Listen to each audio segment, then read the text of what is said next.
Bonjour à tous et encore une fois, bienvenue à l'émission Chasse-tu.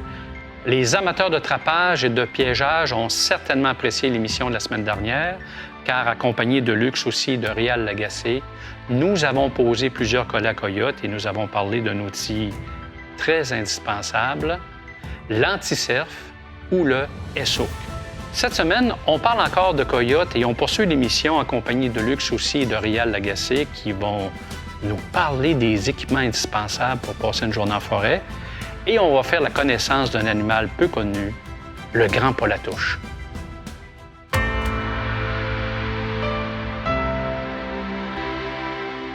Salut la gang de Chasse-tu et Eric. Là, il est 8 heures, il fait moins 16 degrés, c'est pas chaud un matin, là, puis on embarque sur le Cirou. Puis on fait cette run-là là, qui est... on en a à peu près pour la journée ou presque, là, jusqu'en après-midi sûrement. Là. On peut vous parler un petit peu, sur ce que ça nous prend pour une journée de trapage comme ça. Donc, si Réal, tu veux t'avancer ici, là, c'est sûr que dans cette chaudière-là, on a des morceaux de castor qui est pour nos boîtes à pécan puis à marque. On a une scie mécanique tout le temps avec nous autres. On a notre lunch. On a des pièges supplémentaires quand la marque ou le pécan ou l'hermine est gelée dans le piège. Il faut carrément changer le piège. On a du linge à rechange, des gants, des mitaines. Des gants, là, on doit avoir 3-4 paires de gants sur nous autres pour toutes les situations. Là. Puis on a un sac aussi, c'est un sac de maïs, de jute qu'on appelle pour... si on prend de la fourrure, bien faire attention aux fourrures, on veut la conserver comme ça. On a une 22 aussi en avant du Cirou. La 22, ça c'est au cas où qu'on a une bête qui est pas morte. Une bête qui n'est pas morte et qui vient de se pogner, ça peut arriver. Donc au lieu de se battre avec ça, on va préférer utiliser la 22 puis s'assurer d'y donner une mort respectable. Donc c'est pas chaud, mais on va partir tranquillement sur le Cirou.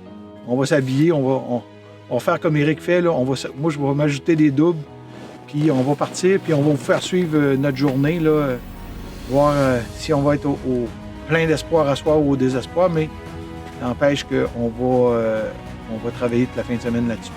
Donc, à suivre.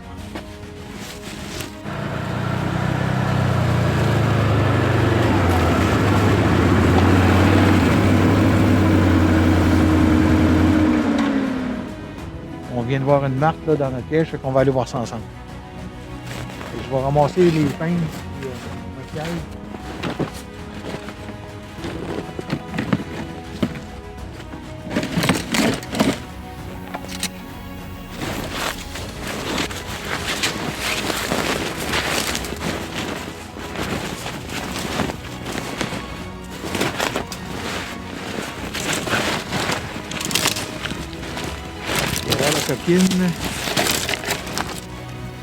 Coquine avec son morceau de viande.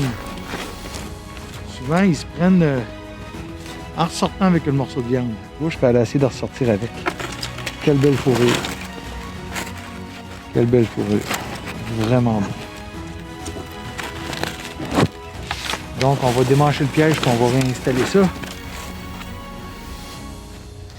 On va bien que des mitaines. OK. Ça, on est du bon bord pour l'accrocher.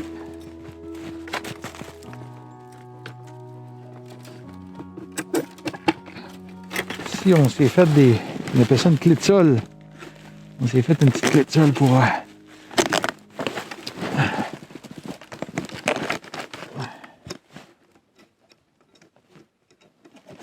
comme ça ici.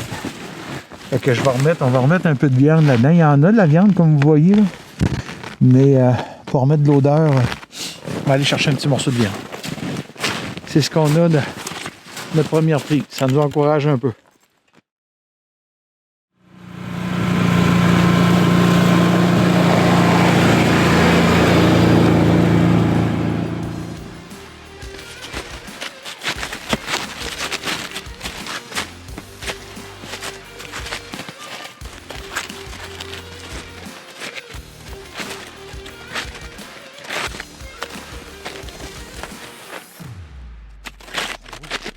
On voit ici que ça a brassé, là. On avait mis une tête d'orignal puis une peau, mais la peau d'orignal est rendue là-bas. Là, le coyote pogné, il est en arrière de ça là-bas. Là.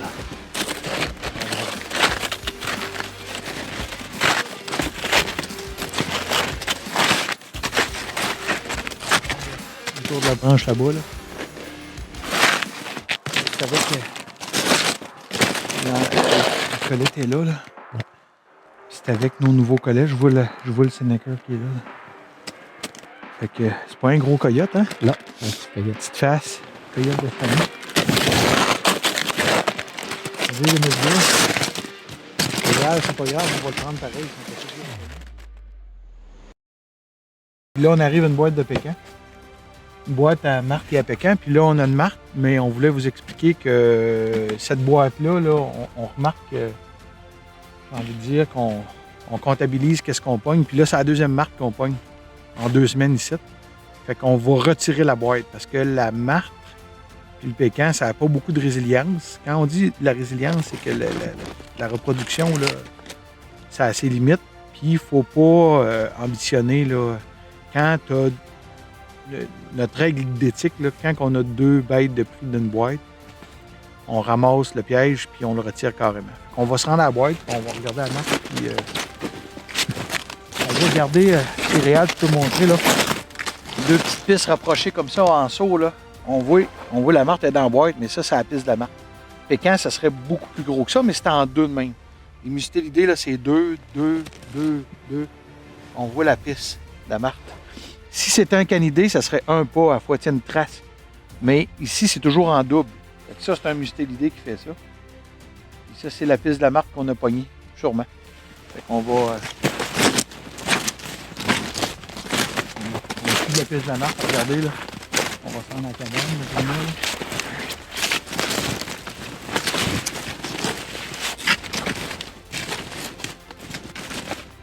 Donc, ici, voici la petite marque. La barnouche est foncée, Réal. Hein? Ouais. Elle est différente des autres, elle est très foncée. Puis, comme je vous disais la dernière fois, la petite plaque orange ici en dessous là, qui nous montre là, que c'est bien une marque. Fait que c'est la deuxième qu'on pogne ici, donc on retire le piège. Même si on va poursuivre, même si on poursuit notre run de cabane encore une couple de semaines, ben dans cette cabane-là, il n'y aura plus de... Dans cette cabane-là, il n'y aura plus de piège. Donc une belle petite martre. Et vraiment, regardez la belle fourrure. Avec la queue de la martre, en passant, on fait des pinceaux. C'est vraiment un poil, une fourrure de qualité. Donc, morceau de castor. Donc, c'est fini pour cette cabane-là. On voit des fils de marque partout.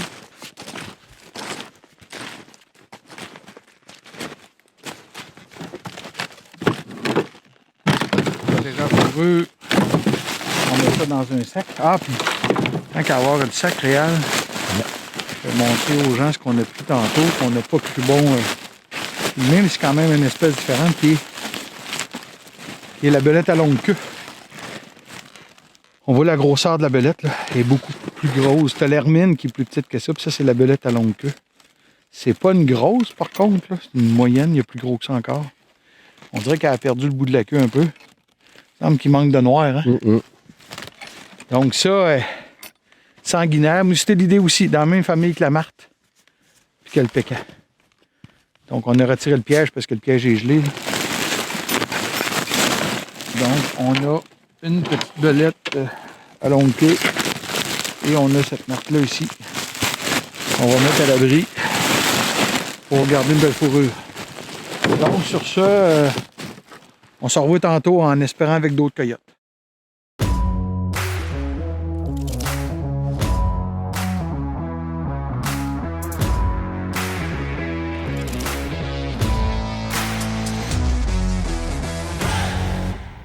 On est arrivé ici à notre boîte à Pécan, puis il y avait un grand poil à touche. Puis ça, un grand poil à touche, on se disait, moi, Péréal, si on en prend un qui est beau. Là, c'est sûr qu'on pourrait l'enlever du pied, je serais encore plus beau, là, mais juste vous montrer ici, de chaque côté, ça ici, la bande, on appelle ça le patagium. C'est comme une membrane qu'il y a entre la patte. d'en arrière, la patte d'en avant. Puis ça le permet de planer. Ça plane, ces écureuils-là, c'est des planeurs. Puis si on en regarde, la queue est plate, puis ça va lui servir de gouvernail. C'est pas du tout un écureuil roux, là, on appelle ça un grand polatouche. Le petit polatouche, ça, c'en est un grand. Puis ça, c'est exclusivement nocturne. Puis on voit pas ça, mais c'est surprenant comment il y en a dans le bois réel. C'est fou. Il y a des années qu'on peut empoigner 30, 40. Puis c'est exclusivement nocturne. Puis d'astin ici, ça mange la viande. Ça mange du... Nous, on met soit de la perdrix. Comme là, j'ai mis de la perdrix dans la cabane. Puis là, on va changer de piège parce que le grand polatouche nous a... Donc, je vais procéder à la pose de ce piège-là ici. Comme ça, je vais ajouter un petit peu ici, comme ça. J'ai mis. Donc, je mets mon piège en cabane comme ça ici. J'enlève les sécurités. Comme ça ici. Puis, je vais aller attacher mon piège. Comme ça ici. Avec la clôture. Comme ça. Puis, ben, le grand polatouche, lui, malheureusement, c'est pas une fourrure qui se vend. C'est trop mince. On a essayé d'entaner, on a essayé avec les élèves de faire... mais honnêtement, il n'y a pas grand-chose à faire avec le grand polatouche. Fait que lui, on va le démancher puis on va le remettre dans le bois.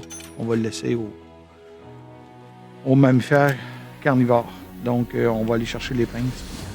Fait que sur ça, grand polatouche, ça arrive à l'occasion. Ici, on a un renard, fait qu'on va aller voir ça ensemble.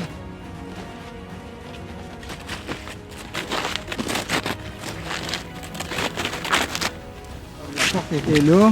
Nos appâts sont en arrière ici. Vous voyez la densité du bois. Là. Ça ici, là, c'est idéal.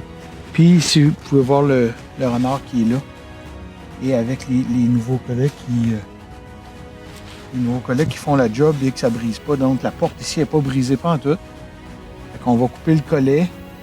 Puis on va mettre un collet neuf rapidement. Puis le tour est joué. Fait qu'on a un beau renard ici. Puis dans le collet, pas loin, dans l'autre collet, on a un coyote, mais je peux vous dire qu'on en a pogné un parmi 5-6 qui ont rentré dans l'enclos, là, où ils ont rentré jour après jour, là, mais vraiment, là, c'est intense là, ici. Là, fait que, on vous revient avec ça, donc à plus, puis on va aller voir le coyote ensemble tantôt.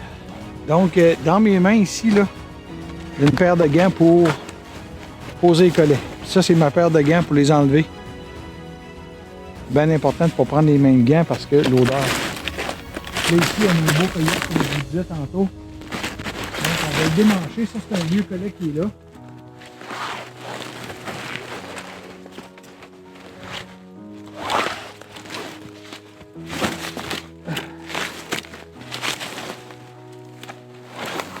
Un gros collet.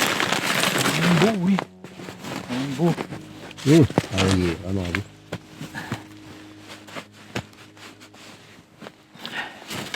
Donc, c'est notre deuxième aujourd'hui. On a un renard, on a une martre, 2 hermines, puis il nous reste 2 enclos à avoir.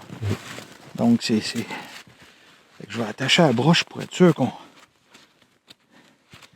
Puis, je vais changer mes gants.